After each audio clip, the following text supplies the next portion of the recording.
That's weird. That's weird. Kind of weirding me out. You are a sad, strange little man. Crazy. This is crazy. This is crazy. Isn't that weird? That's weird, man. It's strange. What's up, campers? Welcome back to episode 108 of Camp Strange. I am your camp counselor, Alex Tobin. And I'm your other camp counselor, David Stokes. And we're back to bring the spooky, wacky, weird, strange, and torturous. But before we get into our longer stories, we have to catch you up on any of the weird news you may have missed this week. And David, I think I got 3 over here. Oh. And they're pretty crazy. Here's my first one that's very fun, and I have a little problem with it. It says Anchorage dentist who defrauded Medicaid and extracted patient's tooth while riding hoverboard sentenced to prison. Yeah, that unfortunately was one of my news stories.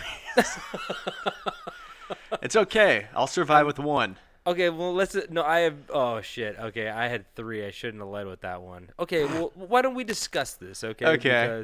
Because my big bugaboo right now Yeah, right off the bat. is that they're saying that he went to prison for extracting a tooth on a hoverboard when that wasn't even the problem, okay? He has 46 charges, including Medicaid fraud, embezzlement, reckless endangerment, and unlawful dental acts. Apparently, That's just a big old clickbait, huh?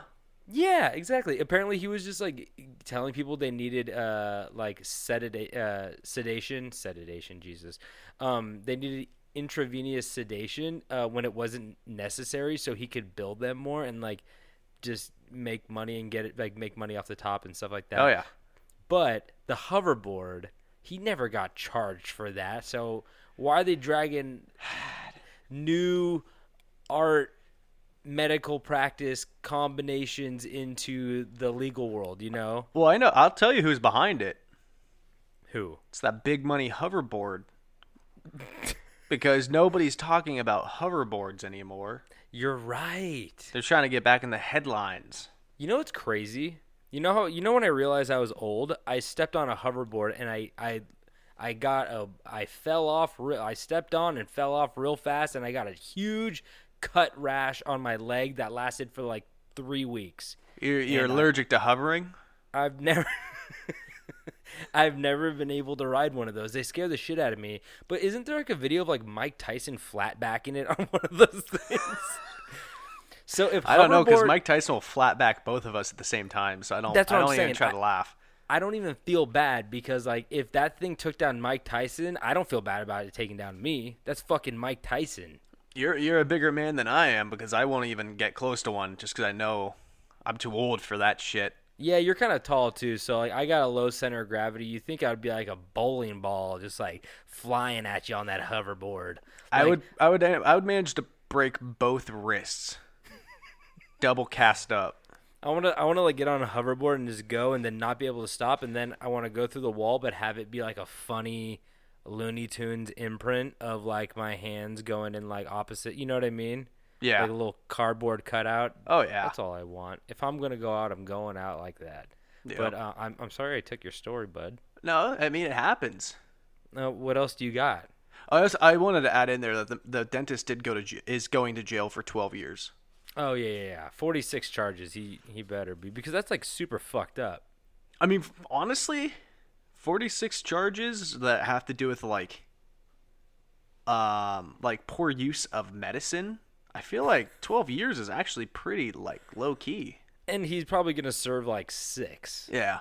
Like 4. Not even that probably. It's like white collar doctor prison. Actually, I don't even know. I don't know how the prison system works, right? Is he just gonna become the doctor in prison now? That's one way to do it. But wait, what's your next story you got? Maskless man ejected from Disney's Hollywood studio today while screaming misquotes from Pixar's A Bug's Life. We just got all the same ones here, don't we? I picked that one too. I loved it so much. 2 for 2. So explain this, do David. you have the misquotes? Because I didn't look into it. Yes, I do have the quotes right here. Let me pull them up. So this man was not wearing a mask at the Hollywood, Florida Disney, whatever you want to call it. Florida, resort. huh? What's that? Was it Florida, huh?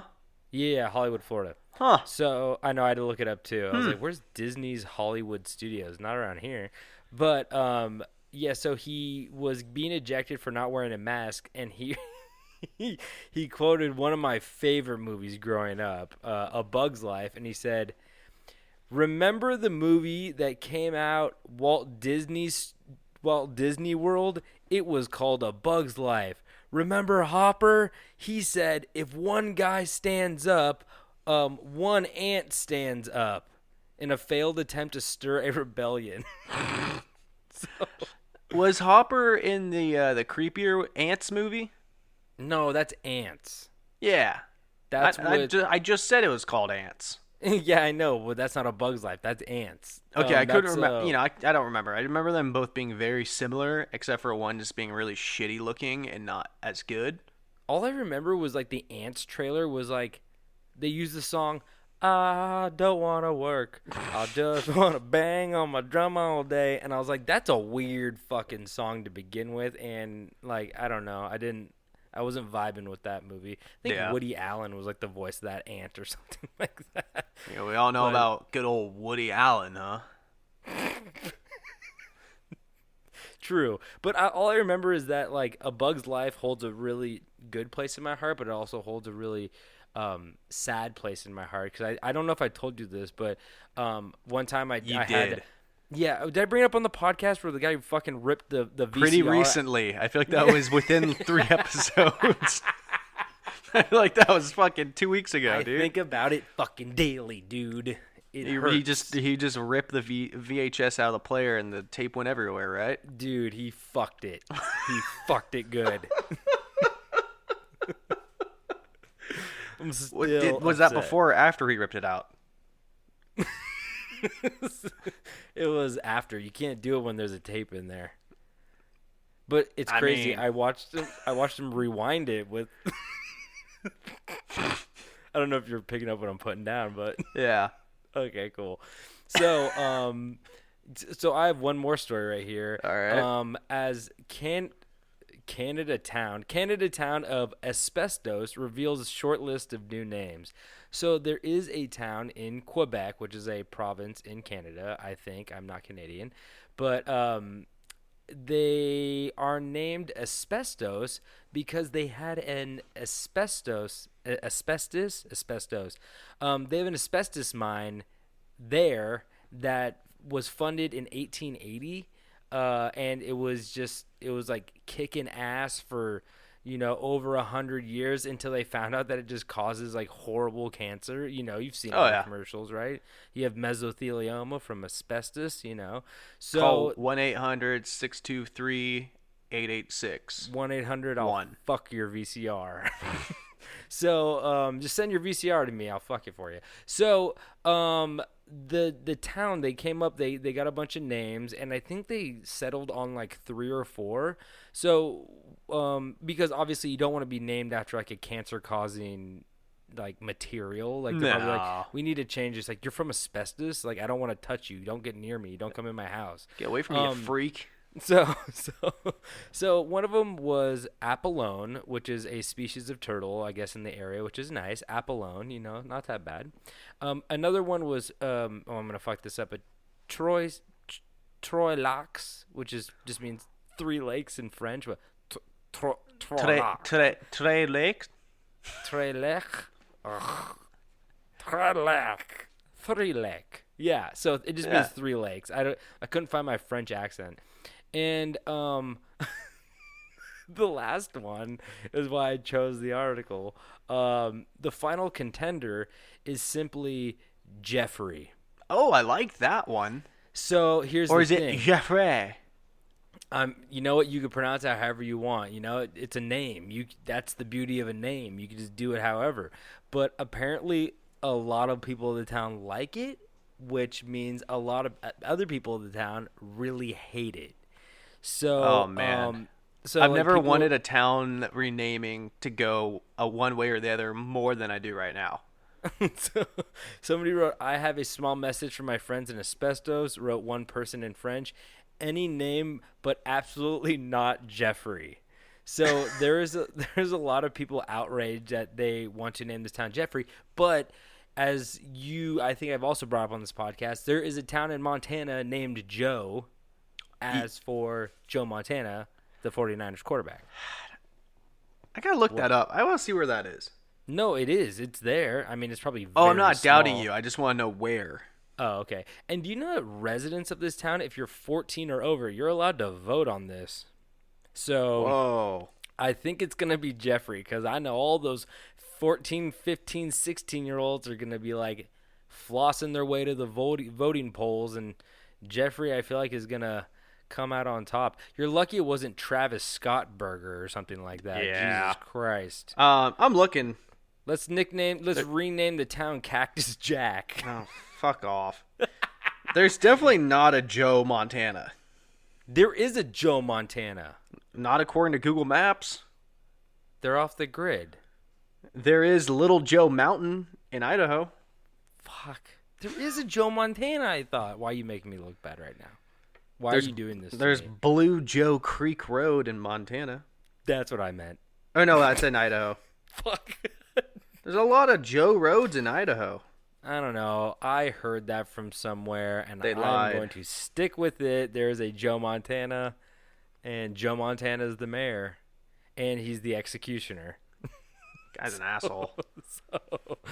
But we don't have any more news stories, I don't think. I think we're just going to jump Yeah, right we into our walked stories. in with 5 and we left with 3. Sometimes it happens. You want to talk about that Travis Scott burger? You love that, dude. Let's go ahead and we can talk about it. You know, we don't dive too far into pop culture too often, at least recent.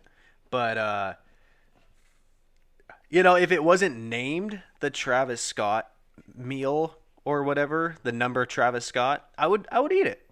Well, you know what's bullshit about it is that it's not a new menu item. They're just like, we put bacon on a cheeseburger, and then we gave you like barbecue sauce to dip your fries in, and then okay, I was like, okay, whatever, like I'll let that pass. Like I guess you're giving them like a sauce with their fries, and you don't usually get a sauce with your fries. Sure, I'll let that slide. But then they're saying that the drink has to be a Sprite, and it has to have extra fucking ice. So That's so stupid. well, you know why, Extra right? ice is not a part of like a menu item. You do that yourself. But you're lean in it. Yeah, what are they gonna give you 2 fucking cups too? Like McDonald's, like we can't do that. We're losing money now. We're losing money. But the meal looks fine, but I just don't know if I could ever bring myself to pull up to a drive-through and say, I'll have the Travis Scott meal. Because then I'll feel like I need to explain to them, like, I don't like his music. I think it's, boring and, like, just really, like, low-effort music. But sicko mode though. Yeah, God. And, That song was good. I like that song. It's overplayed for sure. oh, But yeah. But, okay, but I need to bring up one more thing about this. Have you seen the merchandise for this event? McDonald's is selling merchandise. Right now, Google Travis Scott, like McDonald's, like apparel or merchandise. Okay. Because- are they selling this at McDonald's? I don't know who the actual distributor is. I know it's obviously like funded through them. Oh my god, they're like fucking T-shirts that just have like McDonald's shit all over them. So I want you to go ahead and scroll on down. I ordered the Travis Scott meal at McDonald's September 8th to October 14th. Are these real? So it's on. Is it on TravisScott.com? I'm seeing. I'm just on Google Images. Okay, so go to TravisScott.com. Oh god, you're gonna make me go to TravisScott.com. I am. I don't. Because it is absolutely insane how many items they have made for this meal. Oh my god, I see him now. And Oh, this is there's one specific item I really want to bring your attention to. okay. And holy shit, there are so many things. You're going to scroll all the way to the bottom. Okay. The third to last one. Okay. And I want you to my describe God, there what- are so many. I want you to describe what you're seeing. Oh my god, is that an I'm loving it McDonald's lunch tray? it's a McDonald's lunch tray that you get at McDonald's, and somebody carved "I'm loving it" into it with like a fucking pen. Is that it? Yeah. It's like the plastic tray you get at McDonald's, and I'm assuming his child's handwriting with a Sharpie or something. It looks like they did it in Microsoft Paint. Go ahead and click on that. Everything's sold out, dude. Zoom in on that, please, and look at how bad. awful that is. Oh my god, it looks like somebody got like in Paint in like fucking Microsoft Paint and just like, Yeah. I'm loving it. But Oh my I am God, so I am bad. a big fan of the Nugget body pillow, which is a 36-inch long body pillow with woven label, and it is just a body pillow that is a McDonald's chicken nugget. In case you've never gotten a good look at how disgusting those things look in person, now you can have a 3-foot long body pillow that is just that awful crispy fake chicken.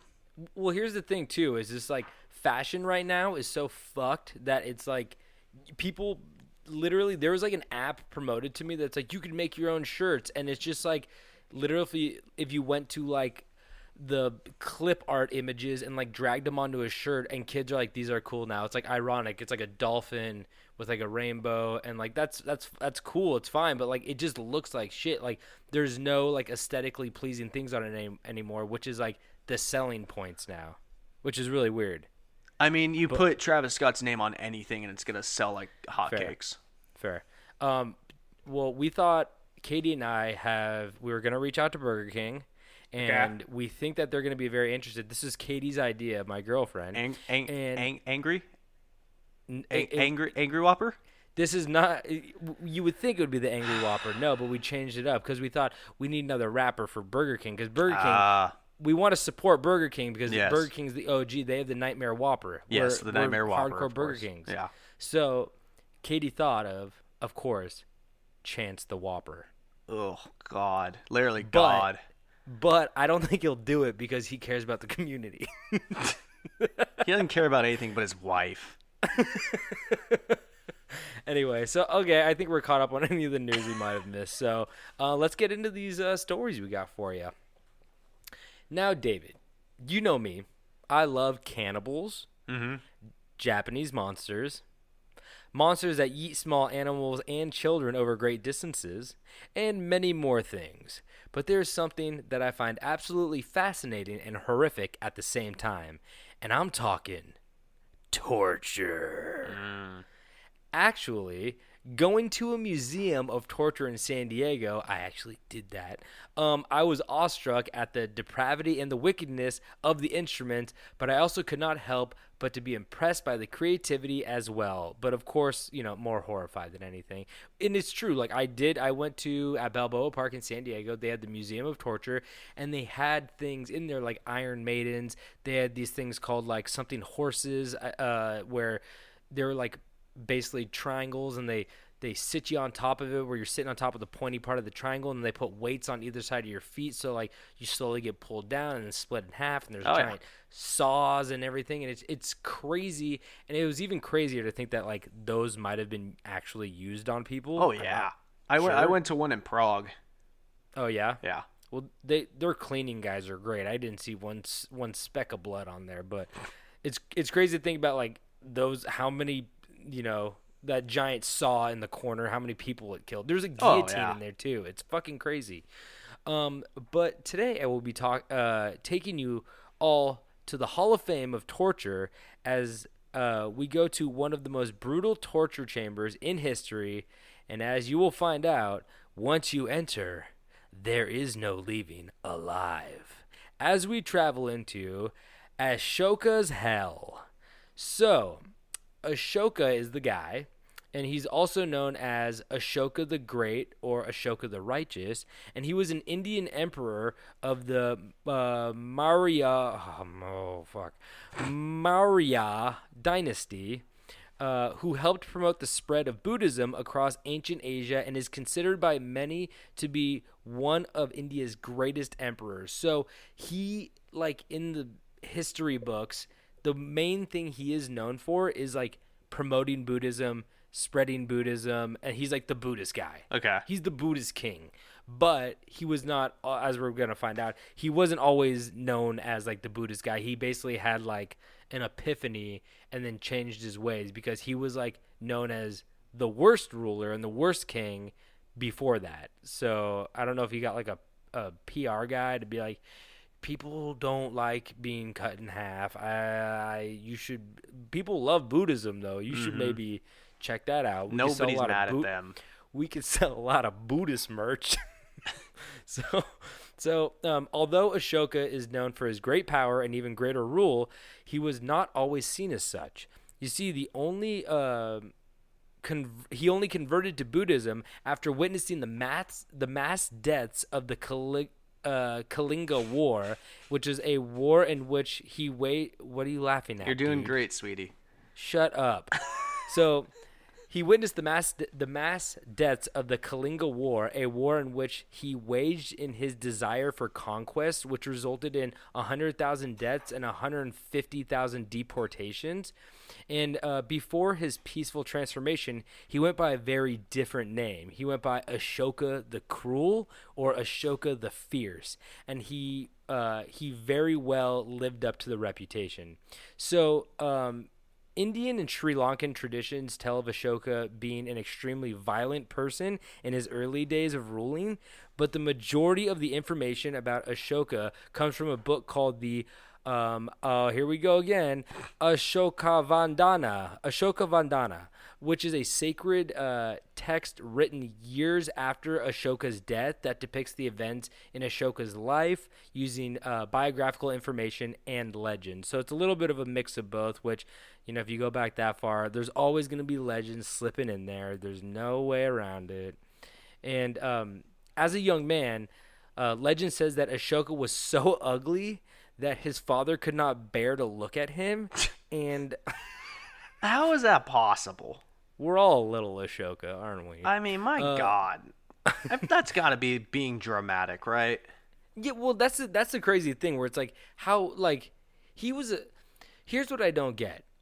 A lot of, like, I'd say rich people now, not all of them, but a lot of them are pretty good looking, right? So then they meet other, like, or like they at least have, like, good looking kids, because if it's like an ugly, you know, fat guy and he's rich and he gets like a hot wife or something, and then they have a baby and the baby's like, you know, it kind of looks good because of the wife or something like that. These guys are royalty. You would think that they'd be like, you know, getting the best looking people out there, but he just came out all fucked up out of the easy bake oven apparently, and everyone's like, ugh. But hey, that's a recipe for making an evil person, right? Yeah.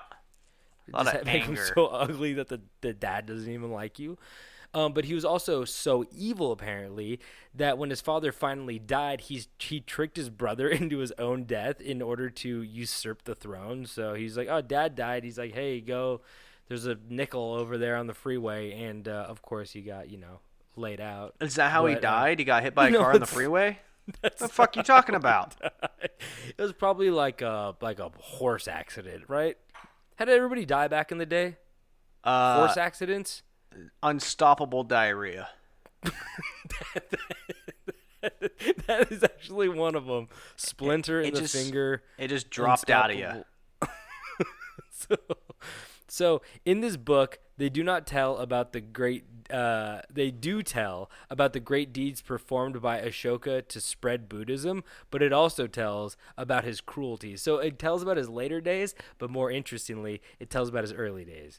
And one such story in his early days tells of the ministers who had helped him ascend the throne, which is like his posse, I'm guessing, you know, a bunch of fucking old dudes who are just like, oh yeah, you're so smart, we know the political field, we're going to navigate for you.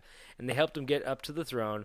And the moment he felt like the ministers were treating him with contempt after his ascension, Ashoka became extremely angry. So to test their loyalty, Ashoka gave them the absurd order of cutting down every flower and fruit-bearing tree in the kingdom, which I don't even know why. It's kind of strange. Yeah. But his name is also, he's named after a tree. There's a tree called an Ashoka tree.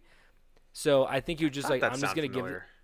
Yeah, so he's like, I'm just gonna give them like the hardest task imaginable, and fuck it, here we go. And of course, when they ultimately failed to carry out this order, Ashoka personally cut off the heads of all of his 500 ministers. Oh fuck! So He did the which I cutting don't- himself. That's what I'm That's saying. a He's like, workout. what do you mean personally did it? Like what? Like Oh. unless he's just yanking a rope or something like that. But like, have you ever tried to cut through a man's neck?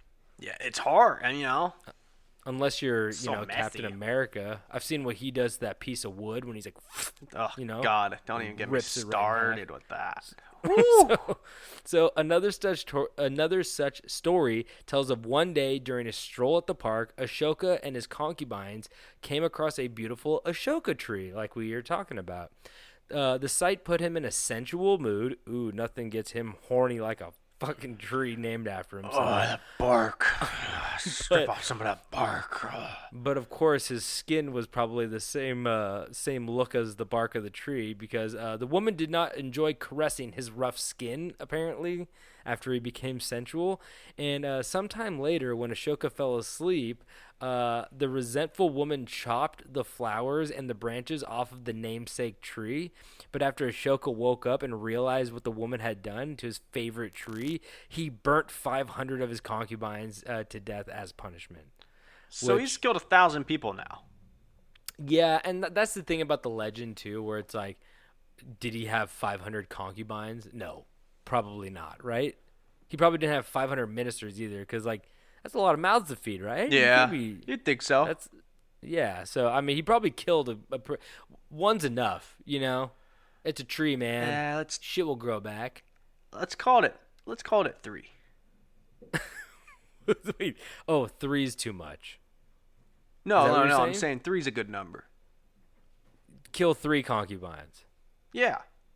Oh, okay. Wow. Well, I guess you're better than Ashoka, but worse than most people. No.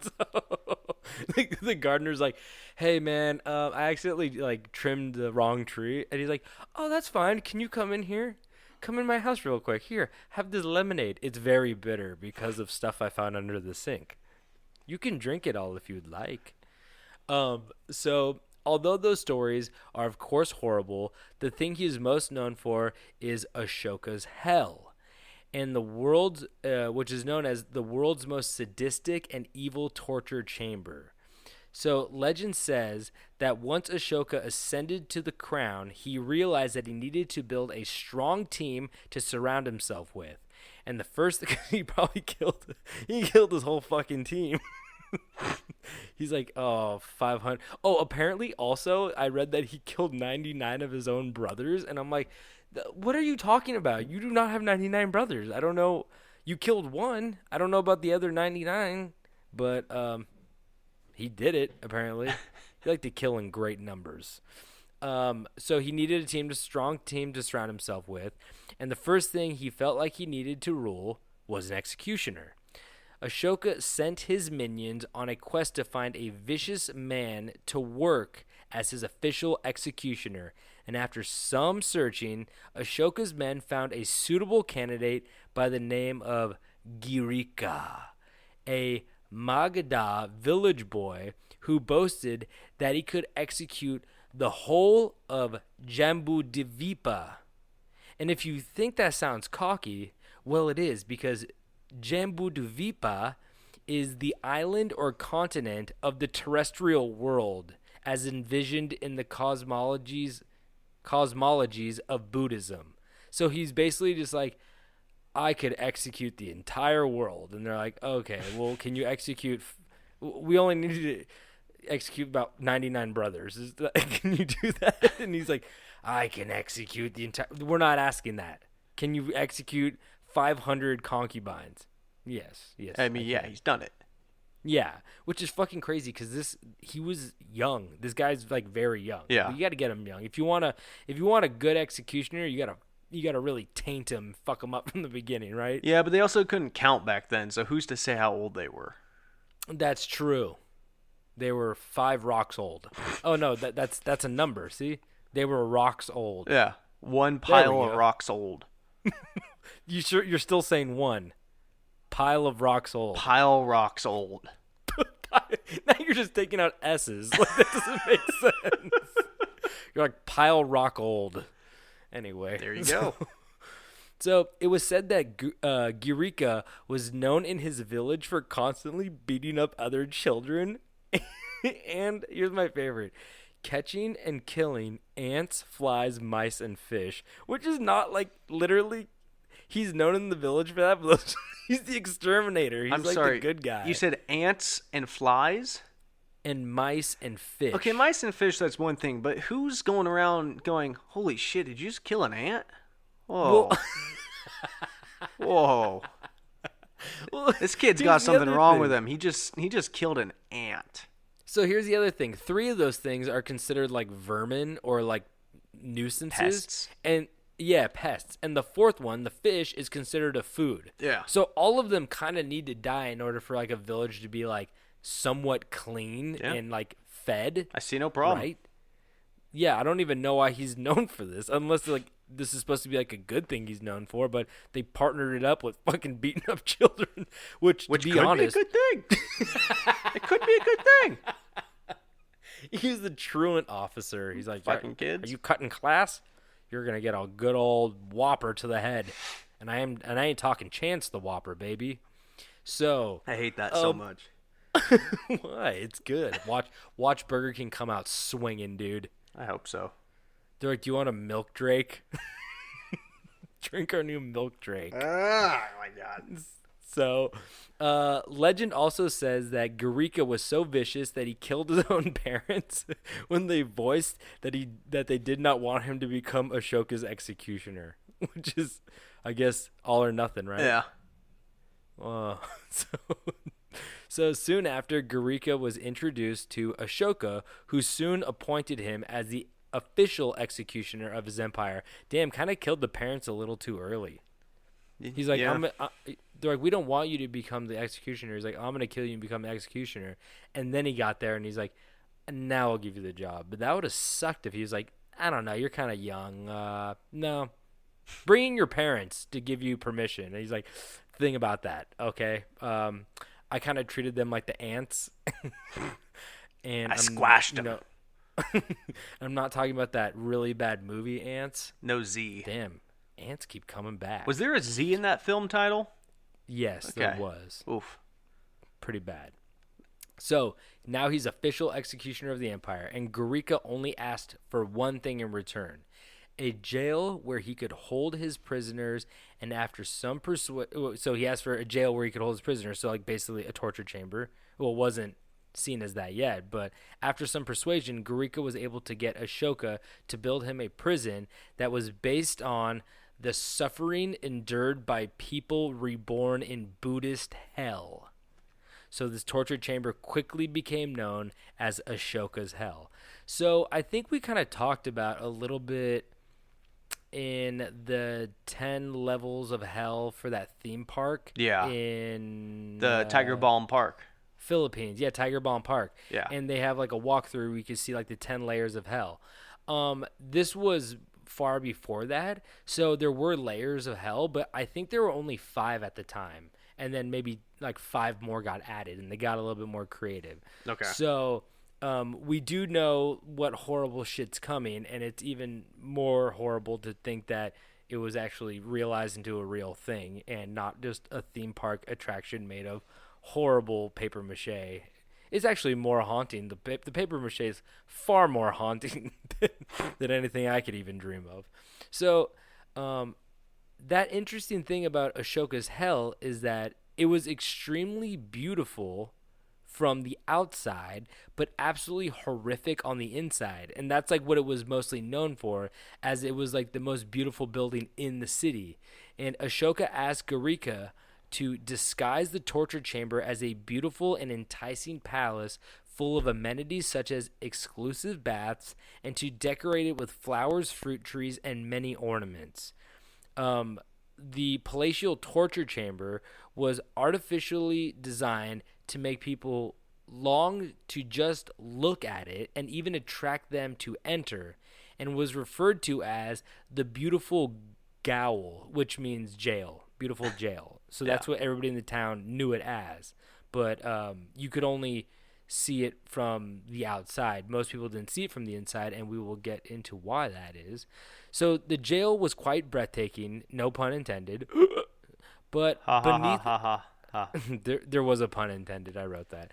So, but beneath the veneer of beauty, inside the exclusive mansion, torture chambers were constructed, which were full of the most sadistic and cruel instruments of torture, including furnaces producing molten metal for pouring onto prisoners and down their mouths.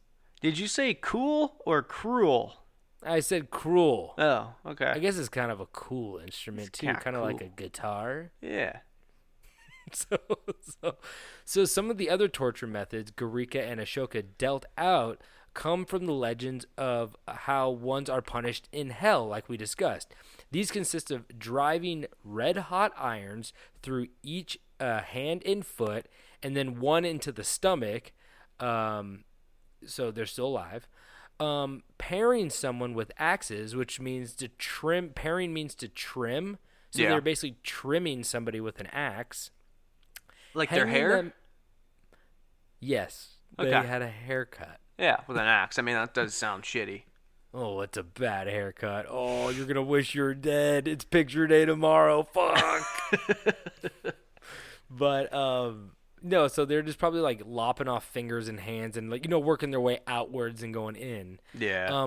Another thing they did was hanging them upside down and beating them with hammers. That one's nice and subtle.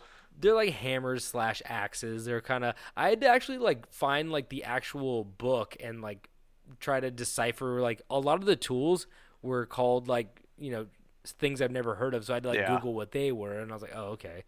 Another one was hooking them up to a chariot and dragging them across fiery, glowing, blazing coals, and then hanging them upside down and boiling them alive inside of a blazing, glowing metal cauldron. Fuck. So they kind of hit. I like the diversity of it all. Yeah, I mean it's a nice little mix up.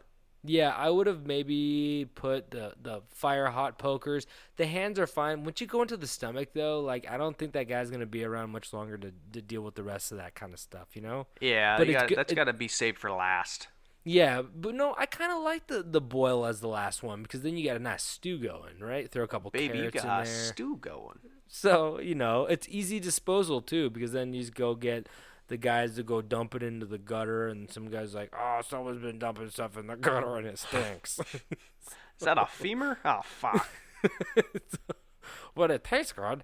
So, obviously, much more went down in the chamber, but those were the classics, apparently. Those were like, the standard. That they had a chart on the wall that said, like, if you're not creative today, here's one of the 5. Yeah.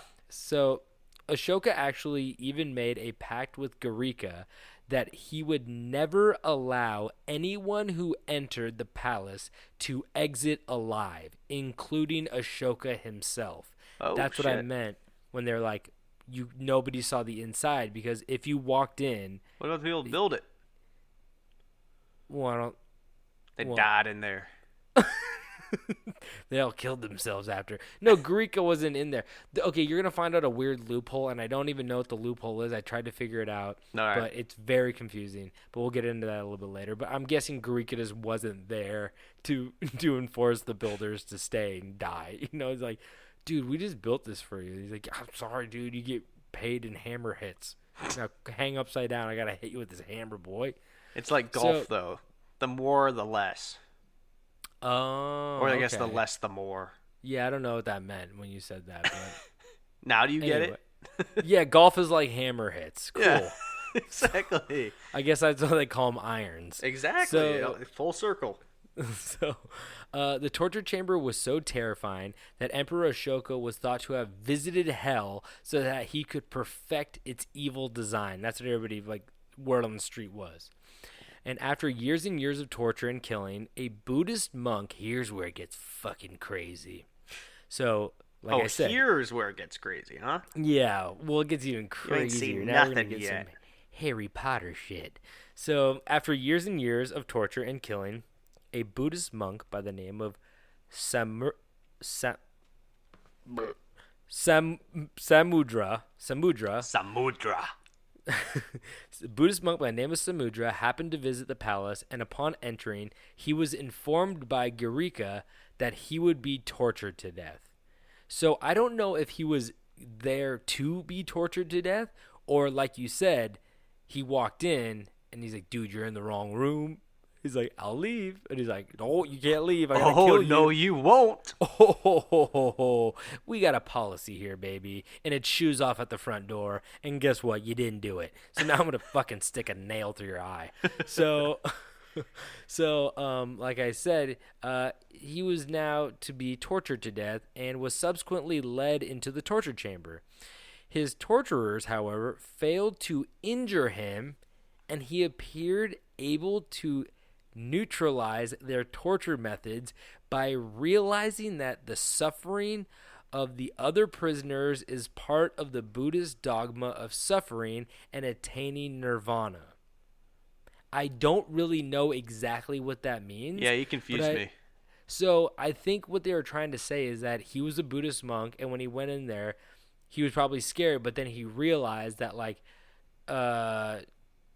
torture is like suffering is, you know, if you suffer, that's how you can attain nirvana. Like, I read Siddhartha a long time ago, which is obviously, you know, the Buddha, Siddhartha Gautama, and there's parts about like wearing thorns and walking on thorns, and, you know, people, that famous image of the Buddhist monk who set himself on fire, self-immolation, to show that, like, suffering is part of life, and if you can withstand that suffering, then you can attain nirvana, I believe.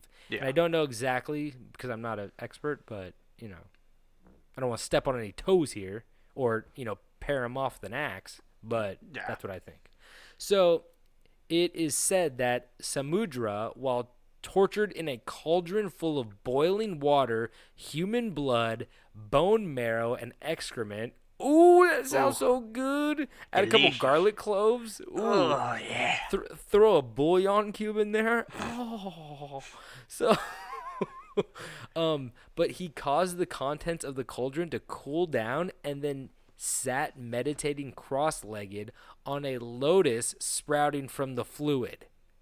So basically, he was so zen that he was able to cool the water with his body temperature, and then a lotus sprouted up out of the shit and bone marrow and blood and boiling water, and then he sat on a lotus leaf above the water that was coming out of the cauldron. Crazy shit, right? That's wild. So when Ashoka heard of these miracles, he was overcome with curiosity and decided to enter the chamber to verify for himself the veracity of the story. After arriving there, he witnessed Samudra levitating with half his body on fire and the other half raining water. What the fuck? He's like some crazy ass Pokemon. What was? He's like, you said it was rain and what? Fire? Half his body was on fire and the other half was raining water. Oh, they don't got no fire water Pokemon. He's like, I am World Industries. Remember that shit? No. You remember World Industries? It was like the skating company had like the flame boy and the little water droplet. Yeah, yes. Those were awesome. What? I wonder those if fucking they probably went under or something. I haven't seen much of them lately. Yeah, the CEO, Samadra, he hasn't been seen in a while, actually. Probably sprouted a lotus leaf to heaven. Nirvana. Yeah. So, intrigued, he asked Sumadra to identify himself. And Sumadra replied that he was a disciple of Buddha and adherent to the Dharma.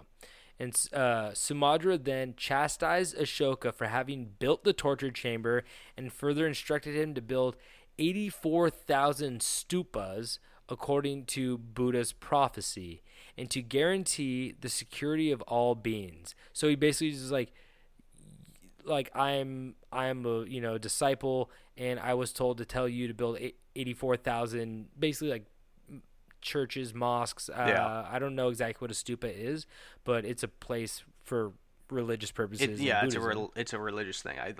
I know the name. I just can't think of what it is. I've seen the pictures and stuff like that of like what they look like, but I didn't look up their significance. But I assume it's like a church.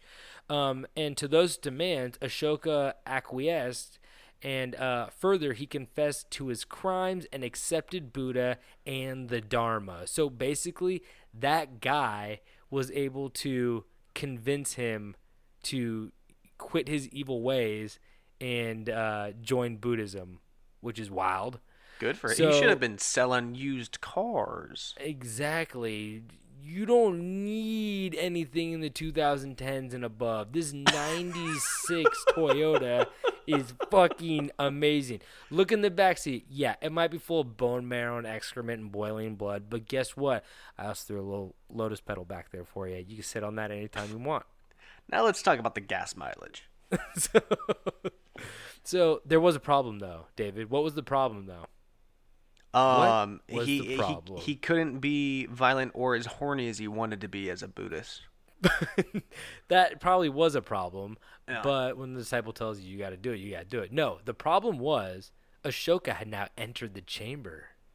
And due to the agreement with Garika, anyone entering the chamber must die. He got bamboozled I know. It's by like his own it's shit. Like it's like a fucking vampire thing where they're like, you have to let me in. They're Yeah. like, I'm not going to let you in. And he's like, I'm here to fix your cable box.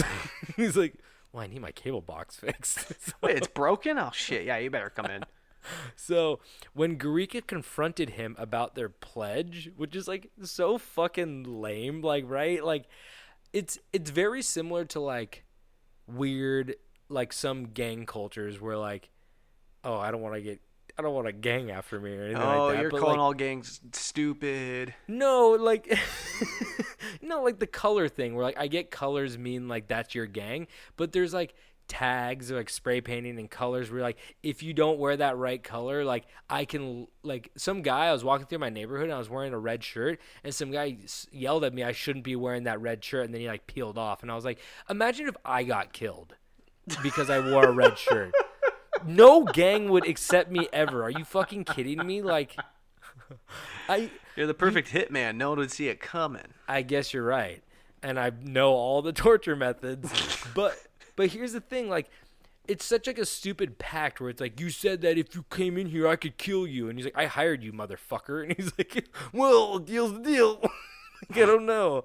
Maybe Garika should be the used car salesman. He's like, deal's the deal, man. You bought the car. You drove took it off the lot, buddy. Exactly. He's like, it was a test drive.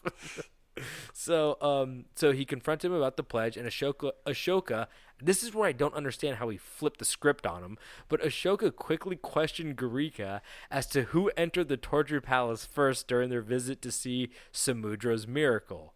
And Garika was then forced to admit that it was he who had entered first, and upon the executioner's confession, Ashoka ordered him burnt alive and ordered the demolition of the torture palace. So basically, Garika's like, yo, you came in here and you said I could kill you if you ever come in here, and then Ashoka's like, well, who came in here first? And then Garika's like, I did, and he's like, ha ha. You have to die now. And he's like, how does that work? I don't know. And he's like, too bad. I'm the fucking king. You're burnt alive, bitch. Yeah, you don't get to say it. My way or the highway, buckaroo. My way or the long stretcher thingy that snaps your bones and makes you real tall for a second before it splits you. We call that the body highway. So I just don't get like how Garika must have been a man of brawn and not a man of brain, because it seems like kind of like a fucking, troll Monty Python under the bridge where he gets launched off the bridge or some shit like that, where it doesn't really make sense. But so there are no remnants, to wrap this up, there are no remnants of the chamber to this day, but many scripts have claimed to see it. Many scripts have claimed to see it from a distance or heard of it from others. And Ashoka on his deathbed had nothing left but a half piece of fruit because he had donated all of his wealth to build the stupas, and he actually gave the rest of the money to like Buddhist causes. But he had to build like over 89,000 stupas. Like, of course he had no money. And then he gave the rest to the Buddhist. And he even donated the half piece of fruit in his dying hours, which is like, dude, no one's going to eat that shit. Dude, take half of my peach. Take it. Dude, take your crumply, wrinkly plum and throw it in your fucking excrement stew. No one wants it. So he gave his half plum away at his dying hour, and when he finally died, he was cremated. And the legend says that he burned for 7 days and 7 nights. I don't know if he's like a menorah, but like apparently he's got some shit going on. But That's not offensive, is it? No, I don't think so. We'll find out. Yeah, we will. So no one knows if Ashoka was sent to heaven, hell, nirvana, or reincarnated as a pair of Alex Jones' dirty underwear. Ooh. But we do know that he left a legacy behind we can all agree is absolutely horrifying. But also sometimes nice. You know, he did the whole Buddhist thing. But, God, that first run, dude, whew, you really fucked yourself over with that. The history books don't erase that shit. Yep. All right, Toby, let's talk about our favorite long-distance related species, monkeys. And no, I'm not talking about the shitty wannabe Beatles monkeys, but the glorious, wildly overpowered, dump-slinging howlin' boys. I liked that show growing up. I used to wake up at like 4 a.m. and watch that. The What monkeys. show? Hey, hey, we're the monkeys, and people say we monkey around. You know that one? That was a show? Yeah, it was a band, and they got like a show because like they were featured on like the Brady Bunch a lot or some shit. Dude, you have so much to learn. I thought you knew about monkeys. I did not know they had a show. Were they on Scooby-Doo? They might have been. The lead singer's name That is actually sounds Davy kinda familiar. Jones. And I always think not Davy Jones? not the one with the locker, not Davy Jones' locker, but you know. Okay. But tell me about these monkeys. So in 2005, researchers sequenced a chimpanzee's genome to find that they share 99% of us human DNA, which would make them share 49.5 DNA with who? Sasquatch? Lizard people. God damn lizard people. You're right. God, I hate them. Is that why I like bananas so much and also flies? Yes. Okay. Just making sure. And slinging dumpers. Oof.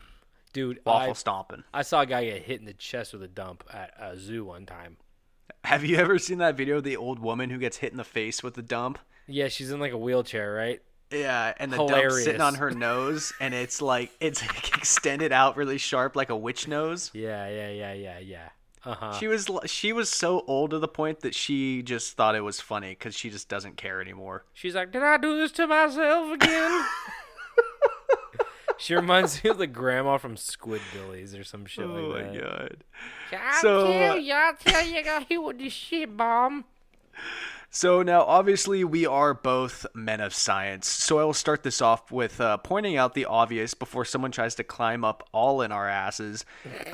Because a huge thing is that we know chimpanzees are not monkeys, but they are apes. Monkeys have tails. The easiest way to determine the difference between a monkey and an ape is a monkey has a tail where an ape does not. Okay, David, if you're going to set me up and literally call me a man of science as you are and then get mad at me for stealing your science fact? It's just big brain guy thing. You can't help it. I Googled monkey tails all day, and it's a lot of my books that are the pages are made of thick cardboard, and they have different textures in them, and they make noises sometimes. So I read a lot. I'm a heavy reader. Like the colors, the pictures. I mean, I get people can't sit down and read a book, but I can look at that. I can look at those pictures all day. Sometimes at the end, there's a mirror. Because you're the monkey. Ooh, ah, ah. But, this is science. Obviously, this is science that, monkeys have tails, apes do not. But I'm crinkling that paper up and throwing a smooth Kareem Abdul-Jabbar hook shot into the trash because I'm calling all these fuckers monkeys today. Oh, okay. We're So let's breaking talk some rules. Yeah, so let's talk about some incredible monkey moments, shall we? Okay. So I start this off with a great one, and this was actually the story I found that prompted an episode of Little Ones about monkeys, because this story is an incredible story that is just too short to make a full episode out of. I mean, I guess I could have, but it would have been 99% really, really boring. And it would be a goddamn crime to drag this great story into something so boring. Mm-hmm. So Raven, sick name by the way. Wait, like Simone? Yeah, exactly. Like that. So middle name Raven, last name Simone. Yes, or the one from Teen Titans. Oh, she's good too. Yeah, she's the broody one. And Adult Titans. No, they never grew up. Don't ruin that show. So, yeah, Raven, very cool name. A 6-year-old chimpanzee became the 22nd most successful money manager in the USA after shooting her stocks by throwing darts at a list of 133 internet companies. This is fucked up. That's so fucked up. The chimpanzee Raven created her own index dubbed Monkey Dex in 1999 and delivered a 213% gain, outperforming more than 6,000 professional brokers on Wall Street. Okay, I'm calling I'm just mad right now because basically the key to good investing is invest with somebody else's money. Because this monkey did not have any money. You don't know that. There was no risk involved. All rewards, as in she liked throwing darts. That was I mean, the reward. you can't say she didn't have money with 100% certainty. Okay, you're right. But she had backers. I mean, like, what do you do if you're one of these 6,000 quote unquote professional brokers who got beat out by a 6-year-old monkey with a dart? Yeah, I'd be like, kind of mad. Quit your job? Well, I'd be way more mad if the monkey, like, if they're like, this monkey actually read this book and then, like, intelligently invested in this company, then I'd be upset. I'm not upset about the fucking monkey dart unless all 3 darts hit, like, Banana Company or something like that. Then I'd be like, she whoa. just starts screaming and throwing her hands around. I'm like, oh my God, that monkey hit Banana Company 3 times in a row. I'm like, oh shit, honey. The monkey invested all of her money in banana flavored Laffy Taffy. We're fucking ruined. We're fucking ruined. So you ready for this next story? Yeah. Oh, because it's a horny one. Okay. But don't worry. You know, we have 99% of the same DNA, so it's not weird. You're weird. No, it's because they're not wearing clothes. We have clothes. If we didn't have clothes on, we'd be as horny as the monkeys. That's true. Right? So, if I don't have big red ass. What do you mean if? If people could see my big red ass, then I would be. I would have all the confidence in the world. Anyways. So I don't have like a specific year for this one, but I believe it was recent. And 2 California gorilla handlers claimed they were fired because they refused to expose their breast to a 300-pound gorilla. First off, I like how they say they're 2 gorilla handlers. Bitch, Yep. Gorillas handle us. We don't handle gorillas. We hope that they let us somewhat handle them. Yeah, exactly.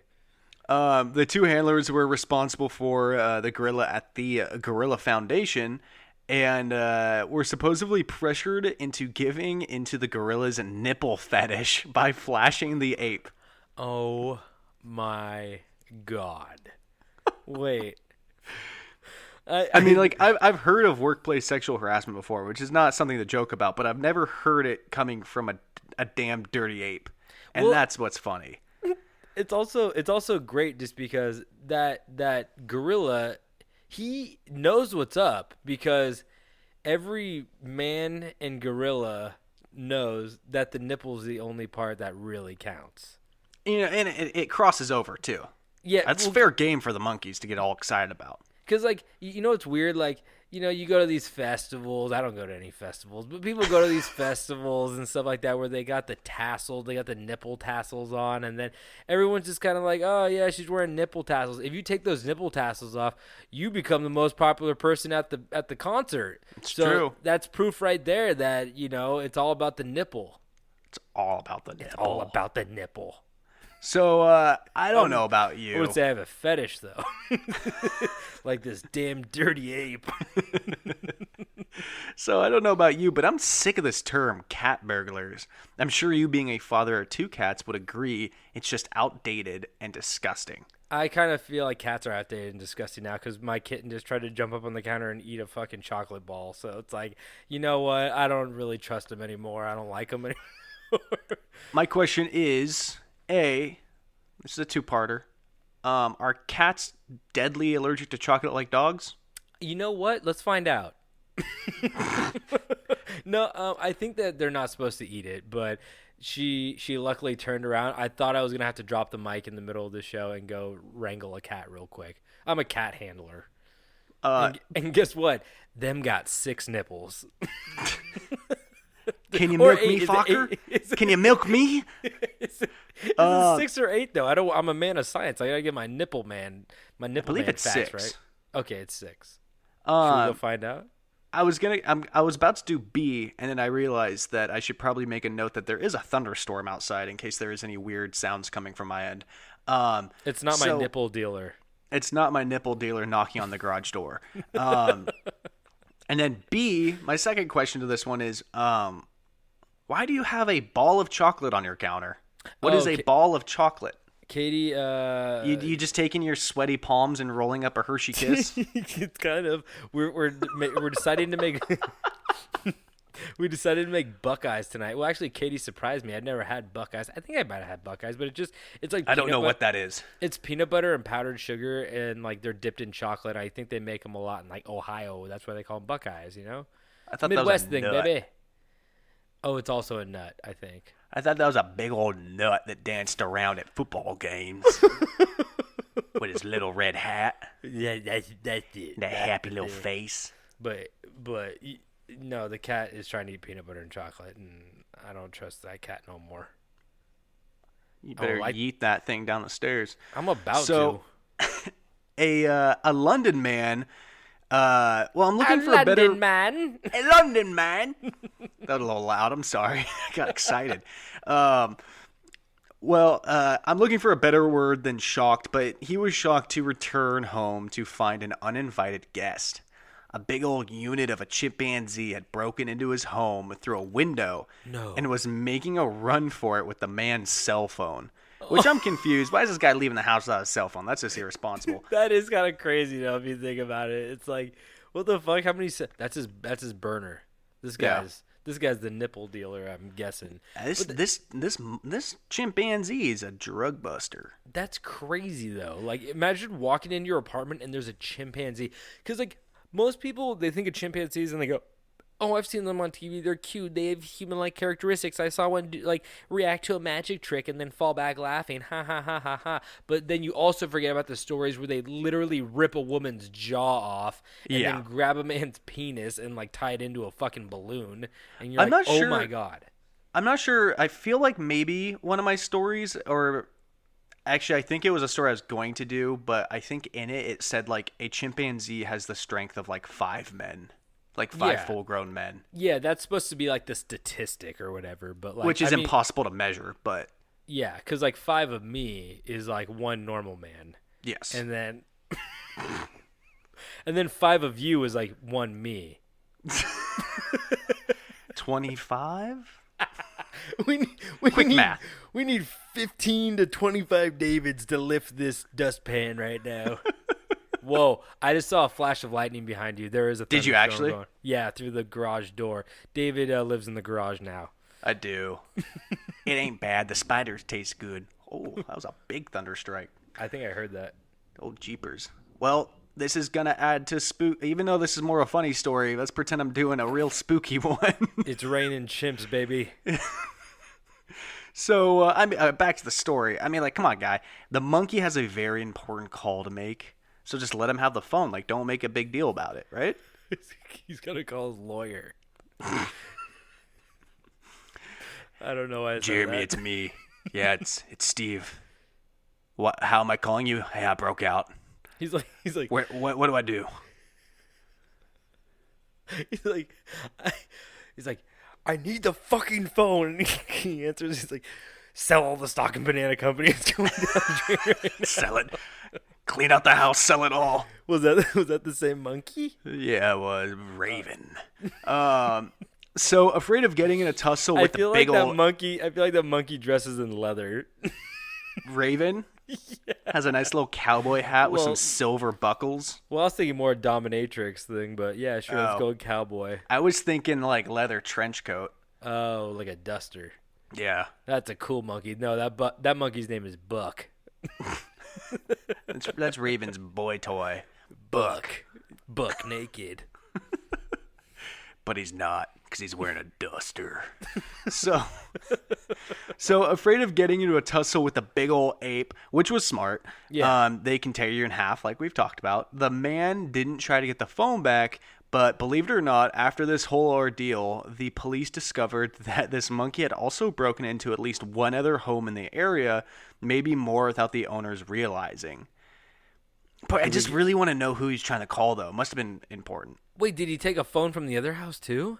I don't think he could find his cell phone. He didn't want a landline. He wanted to be on the move.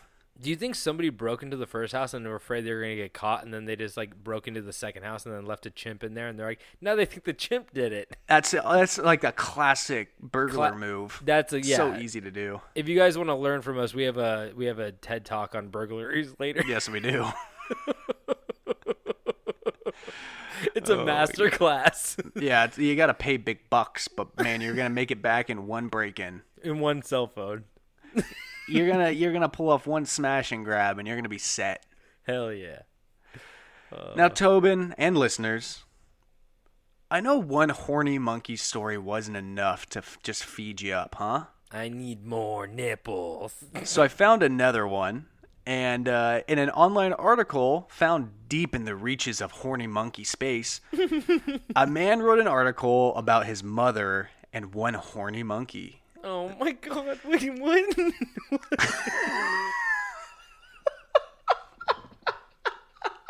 Wait, what? The author's mother, let's call her Deborah.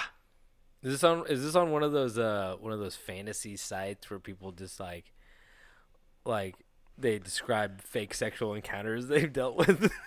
I got it off the bookshelf at Albertsons. It had a big old buff monkey on the front, a blonde lady hanging off his muscles. Was it Buck? It was Buck.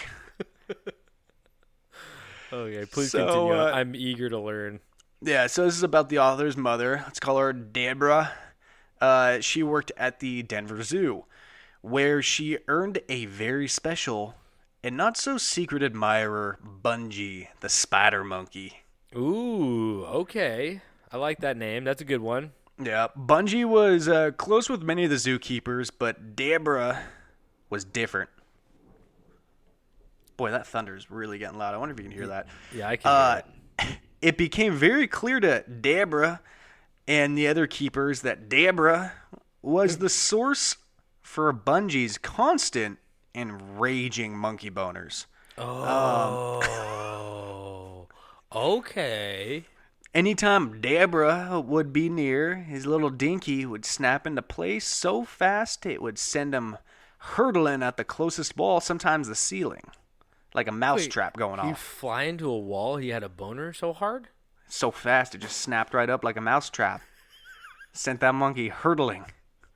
I turned into a trebuchet. Oh, man. So eventually the monkey, Bungie, would move to a different part of the zoo that Deborah didn't visit very frequently.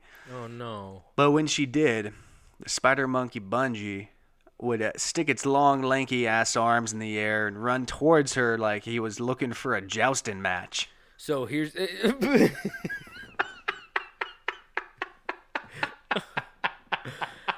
so you nasty son of a bitch. That paint a picture for you. Yep. But here's my question, and this is strictly as a man of science. Yes. But you got a picture of Deborah? From there in the article, it said that I believe it said she was a redhead. Oh. Okay. But I believe that was basically the only description of her, was that she was a redhead. That was enough. I get That'll it, do Bungie. Oh, I That'll- get it, Bungie. And Bungie has a type. Yeah, You can't hold that against him. because he wants what he can't have. There's probably some blonde monkeys out there. There's probably some brunette monkeys, some black-haired monkeys, but you rarely see a red-haired monkey out in the wild. So You got to keep him away from those orangutans. yeah. Oh damn! I heard that. Yeah, dog. dude, it's shaking the house at this point. Fuck yeah. Hell yeah! Hell yeah! Should have checked the weather forecast before we started. It's supposed to be a spooky podcast, but we're talking about monkey boners, so it's like whatever. We're off the rails anyway, man. Let's just keep going. We're here to scare you, but I'm the one that's got shivers up my spine. I'm scared of how much I fucking like these stories. So, like, horny monkeys are cool, right? Yes. Well, I got something that's even cooler. Monkey with sunglasses.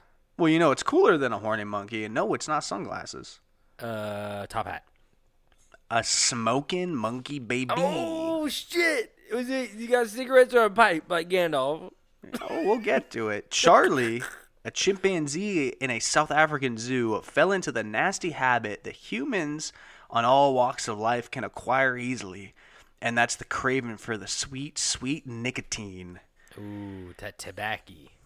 Charlie's habit developed as he watched zoo visitors after zoo visitors chain smoke those little ciggy boys, and the rest was history. This must have been like 70s, 80s, because you can't smoke in a zoo now. Trust me, I've tried. It's South Africa, though, so I don't know about what it's like over there. Yeah.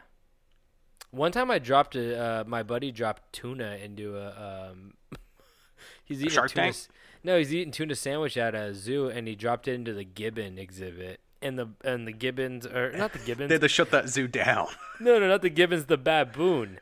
And they're fucking scary, dude. The mandrill, I believe they're called. They're the ones with like big fuckers. Oh yeah, they have like really the blue big faces.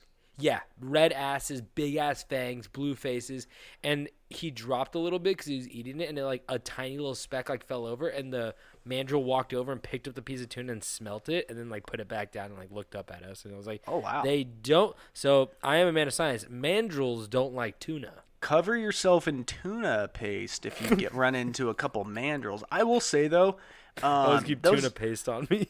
I kind of feel like the mandrills, this is a bad statement, but I feel like mandrills are the monkeys I'm most afraid of. Oh, for sure. Dude, those fangs alone.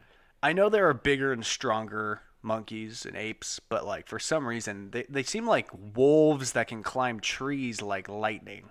Well, yeah, I was about to say because they move in a scary way. Their fangs are a scary way. They look a scary way. Their asses are gross. Like gorillas, if you've seen a gorilla run, it's kind of funny a little bit. Like it's kind of cool. I can smile before my death on that one. Yeah, and you know what? I would rather die from blunt force trauma any day, like a gorilla would give me, than like being torn apart by fangs. Like, you know what I mean? Am I the only one? But yeah, I mean, once a mandrill eats you, you know where you're going, right? You gotta dribble right out of that big old red butt. Oh, I am. I mean, that's the way to go, though. Red butt for red butt. It's a man after my own heart. I'm the red butt king, and basically cannibalism at that point. Yeah, I'd be honored. Whoa! I hope these are getting picked up on. If these thunderstorms aren't getting picked up on your mic, then where sounds fucking stupid. We're gonna sound so stupid. I'm almost worried I'm gonna lose power. So back to what I was saying was, I said, okay, lost my place. I'm not the only one, motherfucker. I lost my place after we talked for 10 minutes. So the rest was history because, as they say, monkey see, monkey do. Oh. And after making an obvious ask for a cig, a visitor tossed a lit cigarette into the cage, and Charlie snatched that shit up like the wishbone on Thanksgiving dinner. And soon everybody knew about Charlie the smoking chimp. And people would come far and wide to toss this monkey their lit cigarette. And that was until a lit cigarette hit a stack of dry hay and 13 chimpanzees died in a horrific zoo fire. No, are you serious? Nah, I'm kidding. Ah, That didn't happen. But did I get you Thank guys? God. Did I get you guys for a second? I know I got you. you got me. That's fucked up. I actually thought they died. Let that be a lesson. A, don't Smoking throw kills. lit Smoking kills. cigarettes because that shit can destroy anything. B, don't give monkeys things that are on fire, no matter how amusing it is. And C, never, and I mean never, believe a word I say. So, so I'm not here to like teach anybody or critique anybody on their lifestyle or their hobbies or their things that they like to do. But I want everybody out there to know who smokes cigarettes that cigarettes kill monkeys. They do. They take monkey lives. It's factual. Okay if you I wanna- said it. It's okay if you want to take your own life, but think about the monkeys, guys. Think about the monkeys. All right. I'm going to end this one. I'm going to end it with this one because it's explosive. A monkey blew up. Is that misleading? Did a monkey blow up? I don't know. Does it? You tell me. I don't know. I said explosive like that. What am I going to say? Something about Donkey Kong or some shit? Will you believe it? Will you believe the story? I You think should because it's real. Okay. Let's hear what you got. An Arizona SWAT team debated back in 2005 to recruit a new member of their SWAT team who looked hilarious in a SWAT uniform and even funnier shooting a gun. This SWAT team's new target was a big ol' 3-pound capuchin monkey. I believe it's the type of monkey they had on Friends, like those and like Ace Ventura. Oh yeah, and like Little black and white kind of ones. In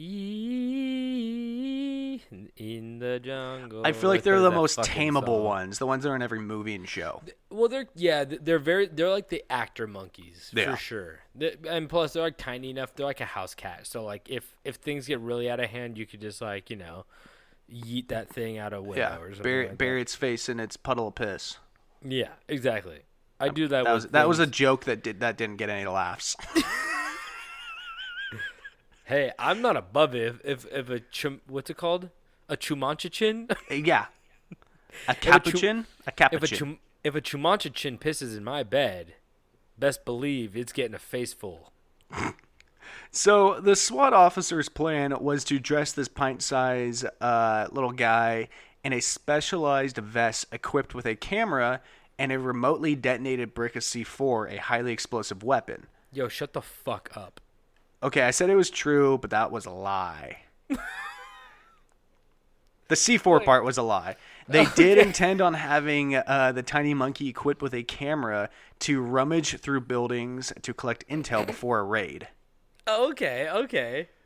I mean, but it's still so funny to think like that might have been a discussion like, should we put C4 on it? And someone's like, What "That's if kind it of a- gets compromised? what if it gets stuck in the burglar's pants? We need an out for that monkey."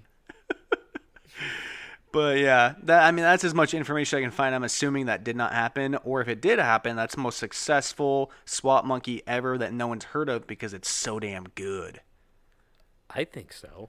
I mean, it's got but that is kind of smart. I mean, it's not like I don't know how sneaky these monkeys are, but like it's inventive. Yeah. But they're also like a SWAT team, so it's like The second they scream. if like I'm in a bank and there's like robbers like with guns pointed at my head, and all of a sudden they're like, "We'll kill anybody if they come in here," and then a monkey wanders in, they're like, "That was it," and then they just shoot everybody. I'm gonna be really fucking mad that they sent a monkey in and got me killed. Yeah. I know I said that was the last one, but I almost forgot this one. A monkey once outsold Warhol in an art auction. Suck it, Andy. Whoa. So yeah, that's the end of my little bit here this week, and I will leave you with this little bit of advice, and that is, don't throw cigarettes at monkeys, wild or captive. Especially when they have C4 strapped to them. And they're around a bunch of dry hay. Because as far as I'm aware, that's all at zoos are, is just a bunch of dry hay and animals. Bunch of dry hay. Except for the polar bear exhibit. No, there's dry hay in there too. Oh, okay. I wasn't sure. They just want to make sure those polar bears know that they are not in their native land. Your land dried up. Your land melted a long time ago. Because we're assholes. Well, thank you, David. That was a fascinating, not a story, a bunch of stories, really. I mean, I don't know who could complain about getting that much fun information in one sitting. So many monkeys, so little time. I know. But we're glad that you guys tuned in and spent your little time with us. And we love telling you these stories, and we love it when you listen. So I think that wraps it up for today. If you guys want any more information, you could go to we don't have the website up right now. Just go to our Instagram. Go to Camp Strange Podcast. If you want to listen to us on Pandora, David, like we talked about, because we're on like the comedy list on there right now. I think we're like 50 down, so we're getting some views. And, maybe if we could get like those numbers bumped up, we could get even more views. So if you can listen on Pandora, if you can't, that's okay too. We're just glad you're listening. And if you guys want any shirts, like merch or mugs, go to the Instagram and go click the link in the bio, and you can go see all of our merch from there. If you guys want to send us anything, you can send it to campstrangepodcast@gmail.com. If you guys want to leave a rate, review, and subscribe, and if you're Apple Podcast, if you guys listen on there, rate, review, subscribe. That's great too. But we're just happy that you're, sticking around with us. That's very nice of you guys, even with our nipple monkey stories in our torture chambers. What? I'm in. Dude, trust me, I'm in.